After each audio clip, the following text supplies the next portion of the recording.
Arundhati Roy has some interesting comments about India. Let's look at them.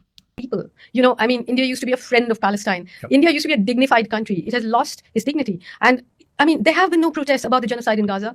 If 20 people protest, the police don't break it up. The shopkeepers break it up. The right-wing Hindu nationalists. You don't need the state. Yeah, it's how do you unpoison that river now? India used to be a friend of Palestine. Used to be. Let's look at the relationship between India and Palestine in 2025. India has provided substantial assistance to Palestine across humanitarian, financial, and development domains.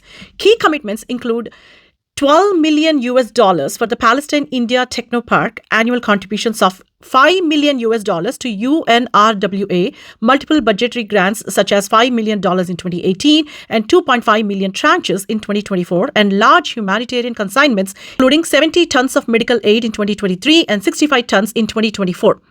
India has also funded schools, women's centers, training programs, and scholarship opportunities for Palestinian students and officials.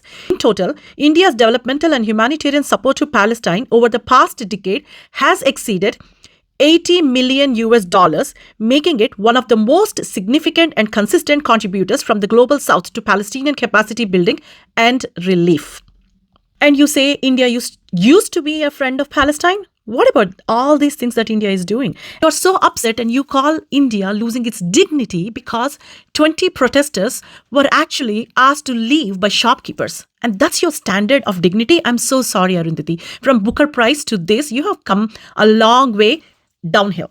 And just because people are not protesting on the roads, you call that India lost its dignity? Since when protesting on roads is called dignified? Sending humanitarian aid to a country in need is dignity. And you say there have been no protests about the genocide in Gaza. Where are the protests from you about the genocide in Kashmir, in Murshidabad? I'm listening. I'm waiting. All the Indians are waiting. All the Hindu nationals are waiting to hear from you talking about the protests against the atrocities on Hindus in Pakistan and Bangladesh and in our own Kashmir and West Bengal. Could you please talk about them?